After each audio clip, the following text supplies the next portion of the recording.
Halo semuanya, 2M di sini dan ini adalah alur cerita film Masterminds.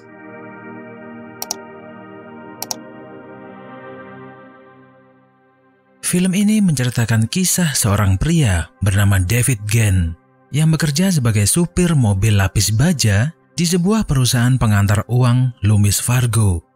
Karena pekerjaan yang membosankan, David akhirnya suka ngelamun dan berfantasi liar, seperti menjadi seorang perampok atau agen rahasia. David bertunangan dengan seorang wanita aneh bernama Jandis, namun dia lebih tertarik dan naksir dengan seorang wanita di tempat kerjanya yang bernama Kelly Campbell. Suatu ketika saat ngobrol berdua, Kelly bercanda dengan David. Dia mengajak untuk membawa kabur mobil lapis baja mereka yang berisi uang 15 miliar. David kemudian berkata kalau itu adalah rencana bodoh yang bisa membuat mereka berdua berurusan dengan polisi. Keesokan harinya ada yang berbeda dengan Kelly. Dia terlihat murung dan sedih karena diputusin sama pacarnya. Mendengar kabar itu, David kelihatan senang banget. Dan di saat mereka berdua ngobrol, tiba-tiba bos mereka masuk dan berkata kasar kepada mereka berdua karena terlambat mengantarkan uang ke ATM. Namun Kelly yang saat itu lagi bete nggak terima dengan ucapan bosnya yang kasar itu dan malah ngajak dia berantem. Karena dianggap kurang ajar sama atasan, akhirnya dia dipecat dari perusahaan itu. Kelly tinggal bersama teman lamanya, Steve Chambers, dan istrinya Michelle. Suatu ketika, pas nonton siaran TV, mereka melihat berita tentang seorang pegawai bank yang berhasil mencuri uang sebesar 20 juta dolar atau sekitar 290 miliar rupiah dan berhasil melarikan diri ke Meksiko. Melihat berita itu, Steve jadi tertarik dan ingin ikut-ikutan ngerampok bank juga. Dia ingat kalau Kelly bekerja di perusahaan pengiriman uang, tapi kan sudah dipecat beberapa waktu lalu. Steve kemudian menyampaikan rencana gilanya dan berusaha meyakinkan Kelly untuk mau bekerja sama merampok tempat kerjanya dulu. Tapi untuk menjalankan rencana itu dibutuhkan orang dalam. Dan satu-satunya orang dalam yang dikenal Kelly adalah David, yang kebetulan naksir sama dia. Akhirnya Kelly ngajak David untuk ketemuan, sedangkan Steve dan dua orang temannya duduk di belakang Kelly dan tidak menunjukkan wajahnya sama sekali. David kemudian datang dengan membawa bunga mawar kesukaan Kelly dan dia cukup nervous karena ketemu dengan Kelly lagi. Tanpa berbasa-basi, Kelly berkata kalau dia punya rencana merampok Loomis Fargo bersama sekelompok orang di belakangnya dan dia butuh bantuan orang dalam untuk menjalankan rencana itu. Steve kemudian memperkenalkan dirinya kepada David dengan menggunakan nama samarannya, yaitu Geppetto. You can refer to me as Geppetto. Tentu saja David menolak karena dia takut berurusan dengan polisi. Kelly kemudian memegang tangan David dan merayunya untuk bergabung dengan mereka. Keesokan harinya, Kelly menelepon dan menanyakan keputusan David, apakah dia mau bergabung atau enggak. Pada awalnya, David masih takut untuk merampok tempat kerjanya sendiri. Tapi kemudian Kelly dengan nada manja mengiming-imingi David untuk berkencan dengan dia kalau rencana ini berhasil. Mendengar perkataan Kelly, tentu saja David jadi mabuk kepayang dan tanpa pikir dua kali, dia setuju untuk bergabung dengan mereka. Akhirnya, David mulai melatih dirinya, mulai dari membaca buku, menonton banyak film action, dan belajar menggunakan pistol dengan baik dan benar. Kelly juga ikut melatih fisik David agar dia bisa memindahkan uang ke dalam mobil dengan cepat. Beberapa hari kemudian mereka mulai mengeksekusi rencananya. Di dalam mobil, Stephen mempersiapkan kartu SIM palsu untuk David agar bisa lolos ke Meksiko nanti. Sedangkan Kelly mengawasi pintu belakang dari kejauhan. Tak lama kemudian David dan teman kerjanya Robert keluar dari kantor untuk mengakhiri shift mereka hari itu. David berpura-pura masuk ke dalam mobil, tapi sebenarnya dia menunggu Robert untuk pergi duluan. Setelah dirasa aman, dia kemudian masuk lalu membuka brankas penyimpanan uang cash. Tanpa buang waktu, David segera memindahkan uang-uang itu ke dalam mobil. Dengan bersemangat, dia melempar buntelan uang tersebut secepat mungkin, seperti yang diajari oleh Kelly sebelumnya. Di tengah aksinya, dia mengontak Kelly melalui walkie-talkie dan curhat kalau sudah lama dia berfantasi menjadi seorang perampok dan saat ini impiannya menjadi kenyataan. Obrolan mereka didengar oleh Stephen yang kemudian memarahi David dan menyuruhnya untuk fokus. David kemudian ngambek lalu mematikan walkie-talkie-nya. Masalahnya, Robert tiba-tiba kembali dan mereka tidak bisa menghubungi David. Tentu saja Robert kaget melihat David karena kan tadi sudah pamitan pulang bareng-bareng. Dengan sedikit nervous, David menghadapi Robert. Dia kemudian beralasan kalau sekarang dia ngambil lembur untuk tambahan modal nikah. Robert kemudian bilang, lain kali kalau lembur itu bilang-bilang biar nggak salah paham seperti ini, lalu meninggalkan David begitu saja. Setelah bertemu Robert tadi, David ketakutan dan berencana untuk membatalkan perampokan itu. Namun tiba-tiba Kelly bernyanyi dengan suara manja yang membuat David makin dimabuk cinta dan dia pun berhasil mengosongkan berangkas penyimpanan uang itu dengan cepat. Kemudian dia merusak dan mengambil rekaman CCTV di kantornya. Tapi nampaknya David lupa kalau ada sebuah CCTV tersembunyi yang berada di pojok kantor tersebut. Masalah berdatangan setelah pintu mobil David nggak bisa ditutup karena kepenuhan uang.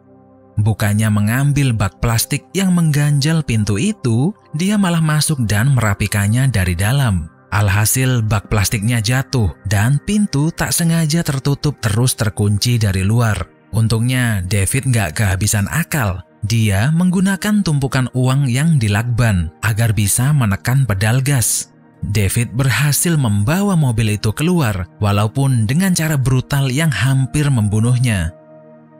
Stephen dan kawan-kawan menutup wajahnya agar David tak mengenali mereka lalu membawa mobil tersebut pergi. Dari segitu banyak uang yang dicuri David, Kelly cuman memberi dia $20.000 atau sekitar 295 juta yang kemudian diselipin di dalam celana dalam David. Dia bilang ini adalah cara paling aman biar nggak dicurigai waktu di bandara dan berjanji bakal mentransfer sisanya kalau David sudah sampai di Meksiko. Kelly juga memberi sebuah dompet berisi kartu SIM dan surat tanda kelahiran palsu kepada David. Pemilik asli SIM itu adalah teman dekat Stephen yang bernama Michael McKinney.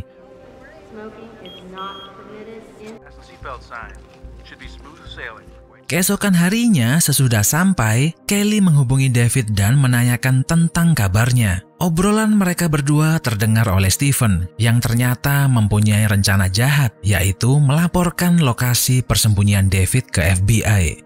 Berkat laporan Stephen, polisi Meksiko diam-diam berusaha menangkap David di hotel tempat dia menginap. Sementara itu, Stephen dan istrinya menghitung semua uang hasil rampokan mereka, yang ternyata jumlahnya mencapai $17 juta atau sekitar 250 miliar rupiah. Karena kaya mendadak, istrinya gatel jadi pengen belanja dan foya-foya. Namun Stephen menyuruhnya untuk bersabar. Tapi karena terus-terusan dipanas-panasin sama istrinya, akhirnya Stephen tak tahan dan membelanjakan uang hasil rampokan mereka dengan beli mobil mewah dan rumah elit di atas bukit. Sedangkan nasib David saat ini sangat berbeda jauh dengan Stephen. Dan dia mengeluh kenapa kok duitnya belum ditransfer sama Stephen. Sewaktu lagi ngecek isi dompetnya, David nggak sengaja nemu sebuah kartu member fitness. Stephen Eugene Chambers. Steve Chambers. David akhirnya paham kalau Stephen Chambers ini adalah nama asli Geppetto. This is Geppetto. Karena takut identitasnya terbongkar, Stephen kemudian mengundang teman lamanya, Mike, seorang pria aneh yang berprofesi sebagai pembunuh bayaran. Dia meminta Mike untuk pergi ke Meksiko dan membunuh David secepatnya. Mike ini adalah tipe pembunuh bayaran yang gak waras dan dia suka mempersulit dirinya sendiri. Pas lagi beli senjata, bukannya beli senjata yang bagus, dia malah beli senjata tua zaman purba. Akhirnya pas dipakai untuk menembak David, senjata itu meledak dan malah melukai dirinya sendiri. Agar lebih seru, dia menyuruh David untuk lari sejauh-jauhnya terlebih dulu, kemudian baru mengejarnya. Setelah berhasil melarikan diri dari Mike, David kemudian menelepon Kelly dan bercerita kalau ada pembunuh yang sedang mengejarnya. Kelly tak tega mendengar cerita David dan akhirnya dia berkata sejujurnya kalau pembunuh bayaran itu adalah orang suruhan Stephen. Tentu saja David marah lalu menuduh Kelly kalau dia dan Stephen selama ini hanya menggunakan dirinya saja. David menjadi stres dan sakit hati karena dikhianatin Kelly, kemudian menghabiskan malam itu dengan mabuk-mabukan dan makan semangka di pinggir jalan. Namun tiba-tiba Mike muncul dan menghajar David dengan tutup panci sampai pingsan. Di tengah malam, David sadarkan diri dan melihat Mike sedang bersiap-siap untuk membunuhnya.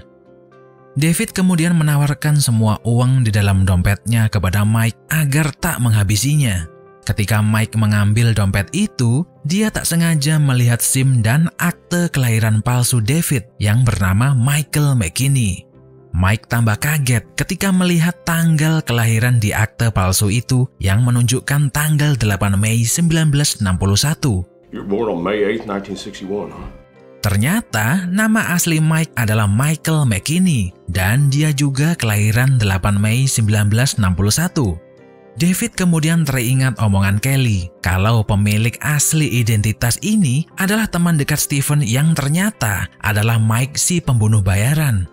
Melihat adanya kesamaan identitas, Mike berpikir kalau David ini adalah saudara kembarnya yang terpisah lama. Lalu dia menangis dan meminta maaf.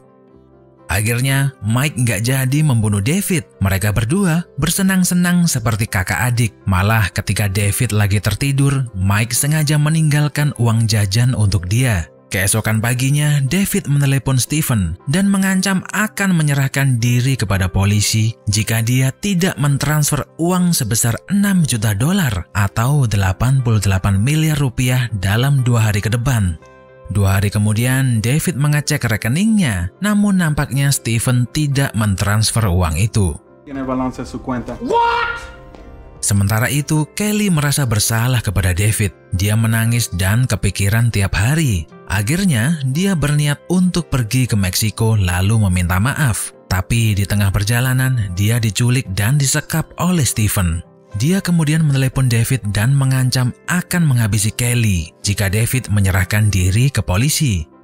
Do anything to Kelly, I'm gonna be really upset. Sementara itu, Stephen mengadakan pesta mewah dalam rangka peresmian rumah barunya. Agen FBI sebenarnya sudah mencurigai dia dan istrinya karena memiliki daftar transaksi bank yang tidak normal. Ternyata diam-diam David menyelinap masuk ke pesta itu dengan menyamar sebagai pelayan dan berhasil membebaskan Kelly. David kemudian dengan sengaja mengacaukan pesta itu dengan meledakkan tabung gas dan mencuri mobil kesayangan Stephen. Dengan bodohnya David menabrakkan mobilnya ke gerbang, tapi gerbang itu sangat kuat dan malah mobil itu yang hancur berantakan. Stephen berhasil menangkap David dan menghajarnya di dekat sebuah truk catering makanan. David terkejut setelah tahu kalau truk itu berisi anggota FBI yang lagi memata-matai Stephen. Jadi dia punya ide untuk memanas-manasi Stephen agar mau memberi pengakuan supaya bisa direkam oleh anggota FBI yang berada di dalam truk itu. David sengaja berkata kalau dialah otak kejahatan yang merancang perampokan itu. I'm the mastermind of this heist. Namun dengan sombongnya, Stephen bilang kalau dialah mastermind yang sesungguhnya. Now, who came up with the plan? Me, Steve.